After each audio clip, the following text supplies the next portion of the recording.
Hello, it's the Christos here again. Hi.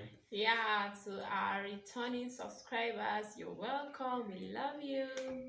And if this is your first time, don't forget to subscribe, share, and like.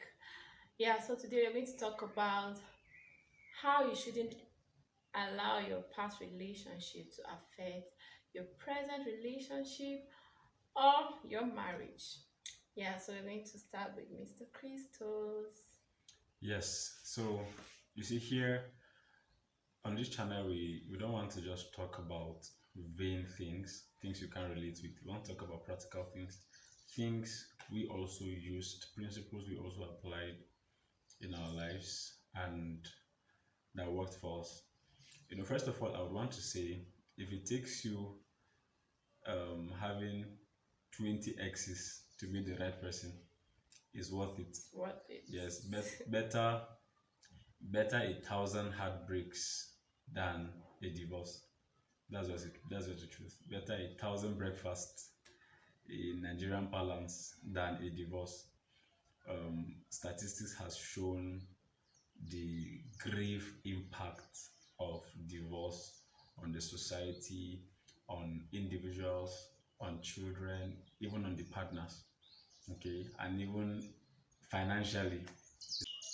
This is not to give you a license to go and have multiple, to keep having relationships again and again and again. It's there's a balance to it. Some people it's out of the quest to meet the perfect person that they keep going for relationships again and again and again. And sometimes, if you find yourself breaking up from this relationship to another one, check out maybe you might be the Exactly, you might be problem. the problem and not just the partners. Yeah. What we are saying is heartbreaks happen. Relationships. For some, in just 2 months it happens. For some, it takes. I know of people that broke up after 10 years of relationship. It was such an emotional trauma on both of them, especially the lady. But the guy is today married. The lady is yet to be. But my point is, the focal point for this discussion today is that there are tips personally I used and she did as well that helped us. Of course, we both had exes, okay, and it didn't stop us from enjoying our partnership together, from enjoying the companionship we share. So how did we do that? Okay, I've had. Can I remember the accurate number? Because some of them are not really official relationships. There's a way you can be with a person and everybody around sees you as lovers, and you both have not said to yourself that you're lovers, but you do what lovers do. Oh, So okay. I have been in those kind of situations, those kind of entanglement. Okay, but I think I would say I had maybe two or one official relationship, but that didn't work before her. So so some of the things I did that helped me, and this I've heard from other renowned persons that have helped them, is number one, I knew that was the first thing I knew even before the relationship or before relationships, that it takes two, like they say, to tango, right? It takes two to make a relationship or marriage work. So the Bible says in Amos 3:3, can two work together So, except they be yeah. agreed, right? Except they're in agreement. So I knew I was not going to force myself on anybody. Relationship is mutual consent, is mutual agreement. I present my case on the table. If you think you can subscribe to me and we flow together, fine. Otherwise, everybody goes his ways. So I knew it takes two to make it work. So I took the bull by the horn. I went into the relationship with. Okay, let me give an example with my last relationship, especially. But there were just things that didn't work out. And another thing I need to say is, it mustn't be a toxic relationship before it ends. Okay, it's possible you guys don't agree on, for instance, it could be that, okay, this person is saying, me, I don't want to give birth. I'm a career person. That's a lady, and I'm a career person. I don't want to give birth. You just marry me. I'm marrying for marriage sake. And you, as the man, you are saying, I want to have two kids, I want to have three kids. you know that that marriage might not work, especially if both parties are firm on their Decisions. decisions. So you know it can't work. But does that make their individual opinions negative or toxic? No. Everybody has the right to what he wants out of life. Of course. And so it must not be toxic. So that relationship didn't work out, not because it was necessarily toxic, but there were just some variance in our perspectives that I thought we could not flow together, and I had to end it. So I knew it takes two to make it work, and since there were things we couldn't agree on, that's why it ended. Anything to say? All right. So talking about that, talking about taking two to make it work, to make it happen.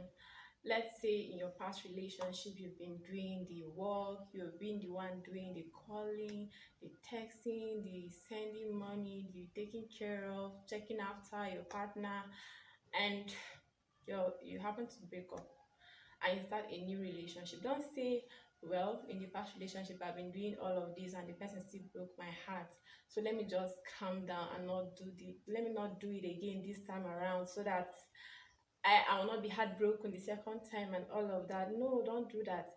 Continue the going after, the checking after your partner and all of that, because yeah, your partner will love it. To even make, maybe that will even make your partner to love you more. And talking to the ladies, I know most ladies think, I'm the lady, he should be the one doing the calling, all the calling, the texting and all of that. But sometimes the guys too want it. Yeah, not think that they are all those strong men and all of that. Secondly, one of the things that will help you, another mindset that will help you is not letting the past relationship, the not let me call it transfer of aggression. Do not transfer the hurt of the past or of the past relationship on the subsequent relationship or marriage. So, for instance, let's say it was a toxic relationship indeed.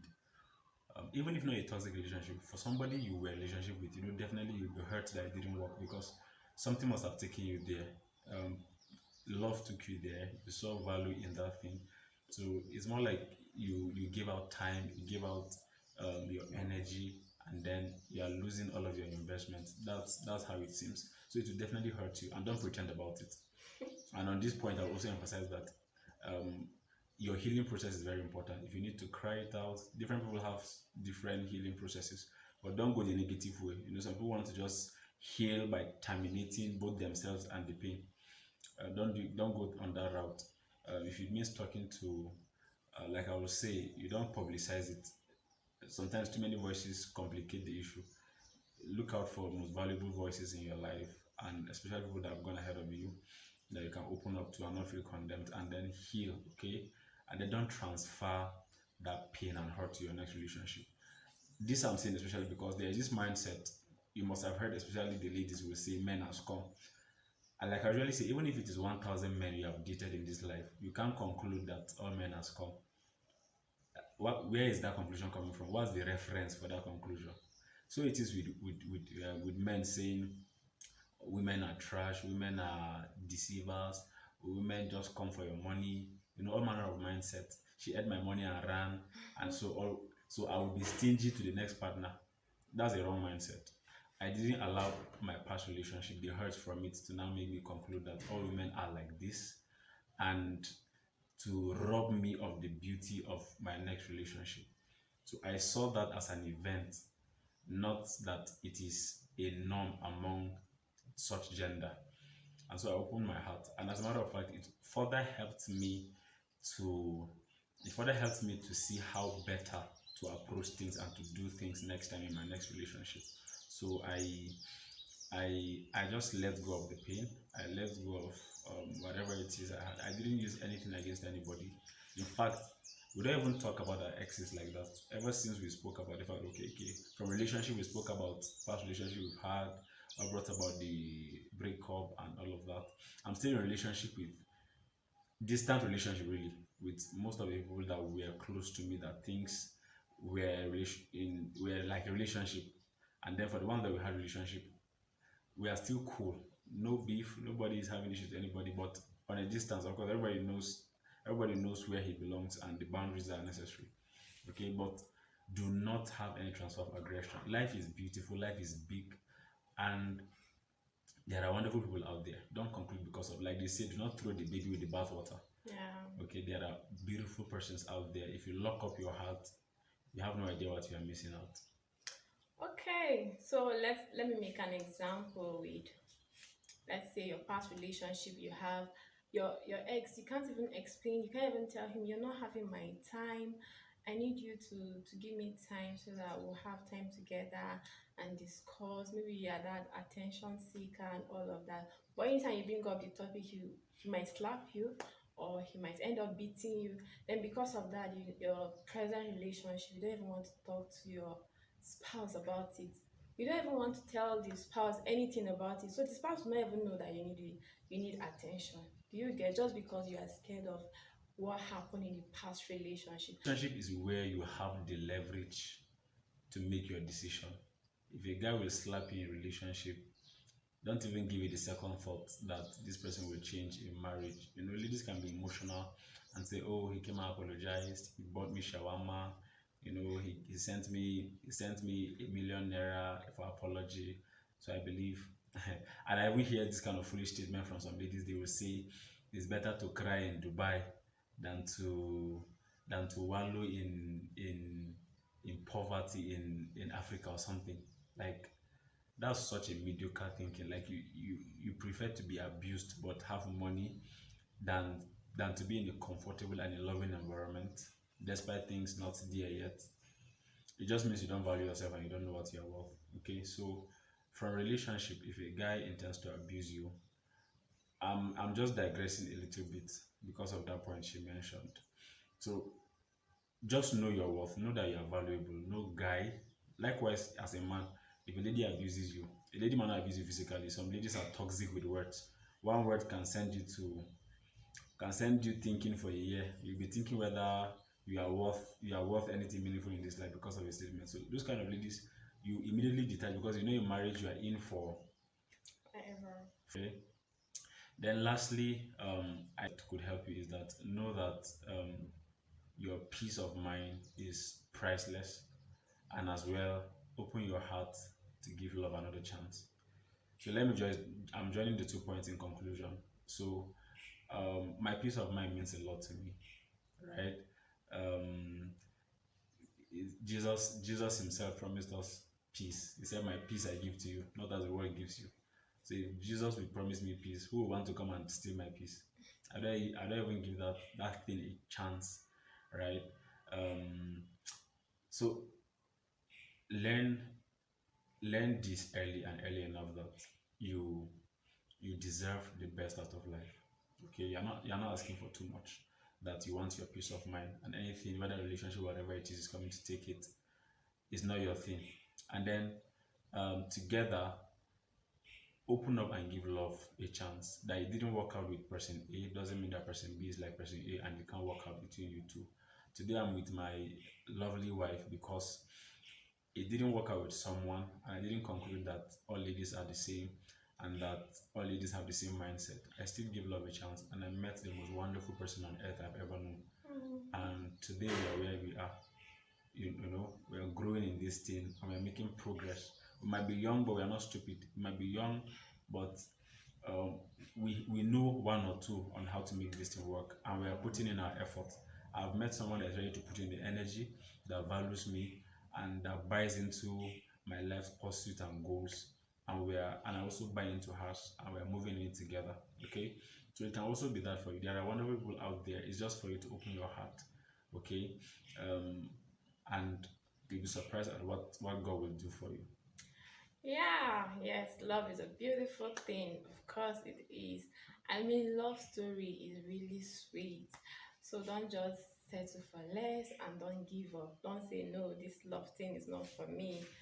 Just wait and settle. Don't settle for less. Go for the best. And I guarantee you're gonna have an awesome, an amazing relationship and marriage. Yeah, thank you for your time. Thank you. Kindly subscribe, like, share, and then see you in the next episode. See you in the comment section. Exactly. Bye.